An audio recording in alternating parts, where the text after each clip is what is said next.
82.75 KG and after weight 77.75 almost ma'am কিন্তু এখানে 5 KG আমাদের 5 কেজি কিন্তু ওয়েট রিডিউস করেছে। তো ভাবা যায় 10 ডেজে কিন্তু 5 কেজি কিন্তু রিডিউস করা যায় অনলি 10 ডেজ। অনলি 10 ডেজে। এটা কি ভাবছো? এটা কি মানে আর অন্য কোনো সিস্টেমে হয়? হয় না, অন্য কোনো সিস্টেমে হয় না। ইয়েস ম্যাম, একটা জবরদস্ত সং এবং আমাদের স্ক্রিনে আনবো আমরা মিঠু দাস ম্যামকে। ইপি খুঁজতে ফার্স্ট রানারের জন্য সবাই ক্লাস করো, সবাই ক্লাস করো। মাত্র 5 কেজি।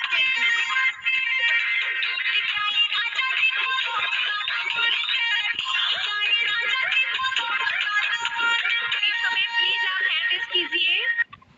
मिठू मैम हैंड रेस कीजिए प्लीज।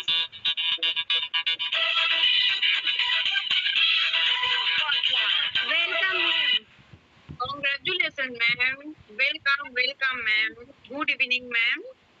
তো এবারে ম্যাম তুমি বলো যে এই মাত্র 10 ডেজ, অনলি 10 ডেজ, একটা মাসের কিন্তু আমাদের অর্ধেকটা দিনও লাগেনি যে এই 5 কেজি এতটা ওয়েট রিডিউস করতে। তো তুমি এই জার্নিটা মানে কেমন এনজয় করে কাটিয়েছো নাকি খুব কষ্টের সাথে কাটিয়েছো? তোমার টোটাল 10 ডেজ কেমন লেগেছে তুমি শেয়ার করো।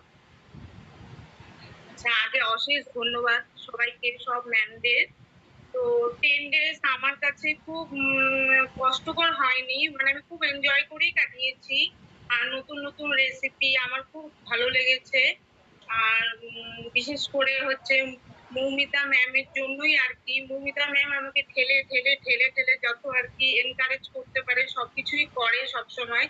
এর আগেও আমি 4 মাস আগে জয়েন হয়েছিলাম, কিন্তু তখন হচ্ছে আমি 1 মাসে 7 কেজি রিডিউস করেছিলাম। তারপর আমার একটা অ্যাক্সিডেন্ট হয়ে যায়, তারপর মাঝখানে আমি অনেকদিন স্টপ ছিল। তারপরে এই 10 দিনের চ্যালেঞ্জে এখন আমি 5 কেজি রিডিউস করে অনেকটা হ্যাপি। Yes ma'am. আর তো তোমার তাহলে টোটালি আমাদের যে এই 10 ডেজ পুরোটা কন্টিনিউ করতে কোনো রকম অলসতাম বা কোনো রকম উইকনেস এরকম কোনো ফিলিংস ছিল? না না, একদম না। আমি তো ফুল এনার্জি ছিলাম, একদম 5টার সময় উঠে পড়তাম সারাদিন, মানে ছেলেকে স্কুলে দিয়ে তারপর যা নিজের জন্য করার, নাহলে তো নিজের জন্য কিছু করার সময়ই পাই না আর কি, কোনোদিন ভাবিও না।